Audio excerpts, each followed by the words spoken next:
விட்லிங்கோ skin டிசீஸ்னால வாழ்க்கையே வீணா போச்சுன்னு விரக்தியில இருக்க கதையோட ஹீரோவுக்கு ஒரு சினிமா பைத்திய அப்பா, டெரரான அம்மா, ஓடி போன தங்கச்சி, என்னடா இது அப்படின்னு புலம்பிக்கிட்டே அவர் நகரும் போது மலையாளி பையன் மனசுக்குள்ள தமிழ் படிக்க ஆசை வந்தல்லோ. சந்தியாவை சந்திச்சது என்னமோ மோதல்ல தான். அதுக்கப்புறமா அவளோட டிராவல் ஏஜென்சில காதலா நட்பா அவங்களுடைய ஃப்ரெண்ட்ஷிப் மாறுது.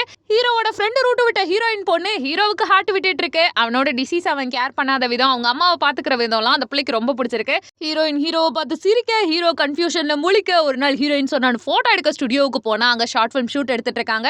கூட நடிக்க வந்தவன் வரலன்றனால ஹீரோவை பிடிச்சி அந்த கேரக்டர்ல நடிக்க வைக்கிறாங்க. வேற லெவல்ல ஹிட் ஆகுது அந்த ஷார்ட் ஃபிலிமே. தென் ஹீரோ ஒரு ஆடிஷன் அட்டன் பண்ணி ஒரு ஷூட்டுக்கு போயிருப்பான். கூட்டத்தில் ஒருவனா அவன் நடிக்கும் போது கேமராமேன் அவன் ஸ்கின்ன கலாச்சு விட்டுற கடுப்பாயிட்டு வீட்டுல தனியா உட்காந்துட்டு இருக்கும் போது ஷார்ட் ஃபிலிமோட டேரக்டர் வந்து அடுத்தடுத்து படத்துக்கலாம் நீ ட்ரை பண்ணனே அப்படின்னு ஐடியா கொடுக்க, ஹீரோட ஃப்ரெண்ட்ஸ் ஏற்கனவே பாண்டா பாடான்னு கலாச்சிருப்பாங்க.